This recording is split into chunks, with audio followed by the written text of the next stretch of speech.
There are over 300 active competitors on just the main roster of both Raw and SmackDown Live, and even with a brand split, it's quite easy to get lost in the shuffle.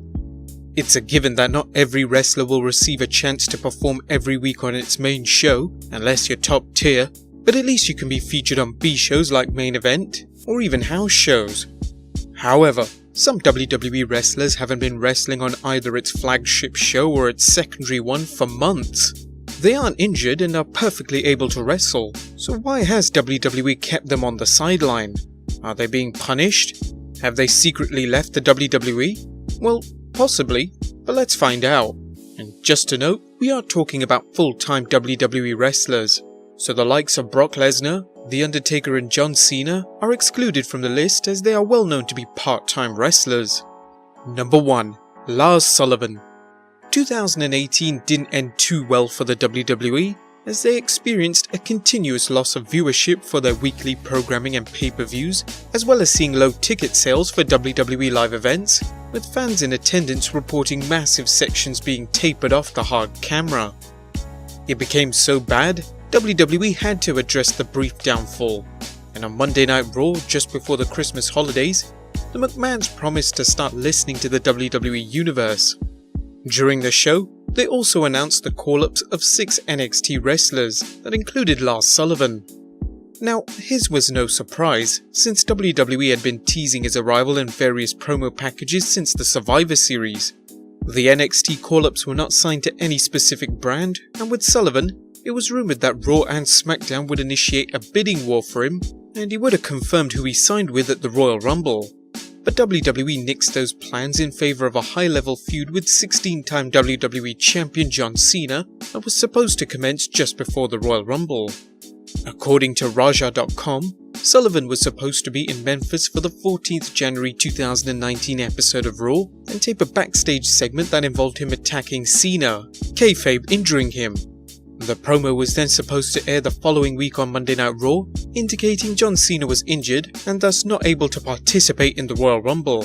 This however didn't happen as Sullivan walked out during Raw, suffering what was believed to be an anxiety attack before the segment was filmed. Instead, WWE concocted the story of Cena being injured in a 6-man tag and worked it into the reason why Cena was pulled out of the Royal Rumble.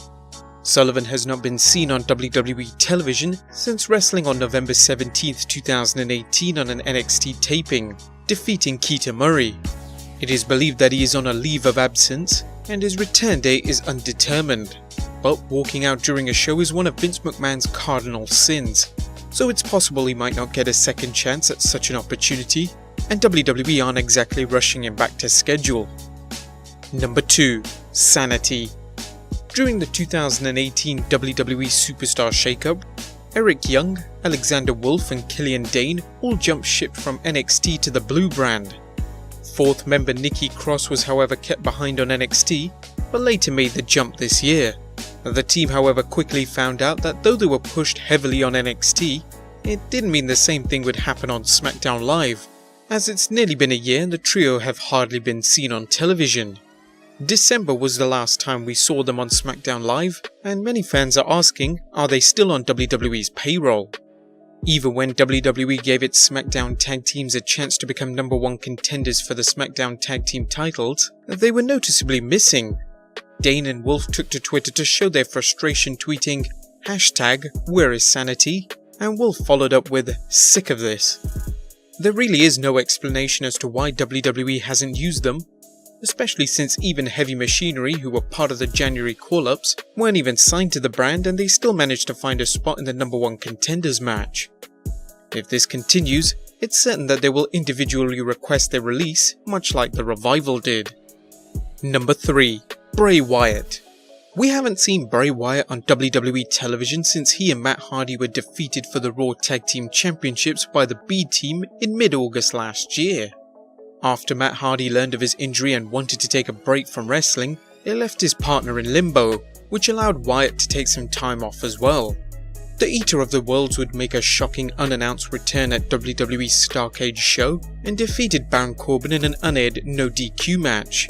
But once the match was done, Wyatt returned to obscurity. Both Eric Rowan and Luke Harper have returned. Many rumours have surfaced of Bray Wyatt returning, completing the Wyatt family we once saw in 2013, where Daniel Bryan joined the cult-like family.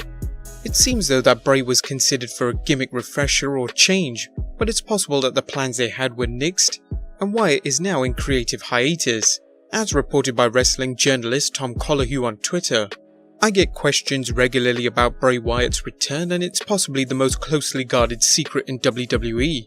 I don't know if he'll be on Raw or SmackDown Live. I've been told both, but also different potential storylines. To my knowledge, he's still in creative hiatus, for now.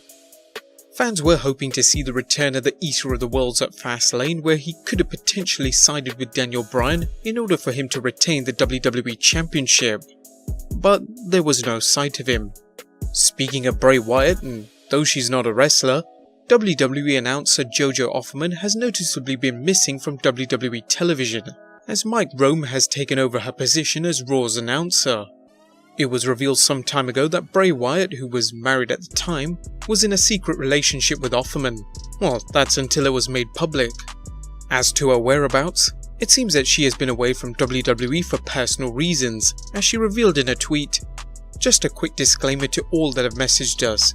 We won't be giving out the details as to why JoJo isn't currently on TV. It's completely private, and her privacy should stay that way. All there is to know is that it's a personal reason, and she will eventually be back. Number 4. Dolph Ziggler. If anything has been inconsistent in WWE, it's Dolph Ziggler's pushes every year. At any given time, Ziggler could reach the top of the WWE mountain, only to suddenly come crashing down into Jobberville. So whenever his contract is coming to an end with WWE, many come to the conclusion that he's fed up of the situation and is prepared to leave. But on every occasion, he ends up re-signing with the company. 2019, however, might be different, as rumours began to spread that Ziggler's contract is already up with WWE and there's been no word on him re-signing. Other than that, he hasn't shown face in WWE since the Royal Rumble, which might suggest that he's finally called it quits. Whilst we personally think he needs to quit WWE, this isn't the case. Well, kind of. Ziggler has taken a break from WWE, concentrating on his stand-up act. At the moment, Dolph confirmed that whilst he has not left the WWE, he is currently on a handshake deal, saying, "Technically I am, yes. It's weird because for the last 2 years I've had somewhat of a handshake agreement, a kind of behind closed doors deal with WWE. I've been able to do a lot of things on my own, not at WWE, just because of the relationship we've had for the last 14 years. So I have a bit of a handshake agreement right now, and we'll know some more details in the coming months." With a handshake deal, Dolph could make some sporadic appearances in WWE, such as participating in the Andre the Giant Memorial Battle Royal, but right now, he seems to be having a lot more fun being away from the ring. And number 5. AIDEN English. Things looked so promising for AIDEN English when he joined up with Rusev to form Rusev Day, as the two were an instant hit with the WWE Universe, getting massive pops from the crowd. Despite their popularity with fans, WWE failed to give them the rub, and confusingly, once they were given a bit of a push on the blue brand, WWE decided to split the pair up, with English turning on Rusev, ending Rusev Day for good. Initially, the feud looked promising and gave a chance for both men to finally shine on Tuesday night. But the feud was lackluster at best, and once Rusev had defeated English on the 23rd October 2018 edition of SmackDown Live, fans quickly found out that that was the blow-off to their feud. Since then, English just disappeared and hasn't featured on SmackDown ever since. Well, he hasn't disappeared altogether from WWE, as in January it was announced that WWE were adding him to the 205 Live commentary team to replace Percy Watson. Whilst this could have been a trial, it seems that he has impressed higher-ups with his performance on the mic and has now become a full-time commentator. Whether he returns to in-ring competition is currently unknown, as he is perfectly healthy to compete. Perhaps he is fully aware that if he decided to return to SmackDown Live, he'll be sitting on the side bench, as WWE will have no plans for him. Probably just like Rusev, who, despite his wrestling, has racked up 17 losses in a row on pay-per-view, and has pretty much lost all momentum since turning heel. So perhaps it's best that AIDEN English sits it out. Whose return are you looking forward to the most? Let us know in the comments down below, subscribe if you haven't already, and I'll see you next time with some more wrestling content.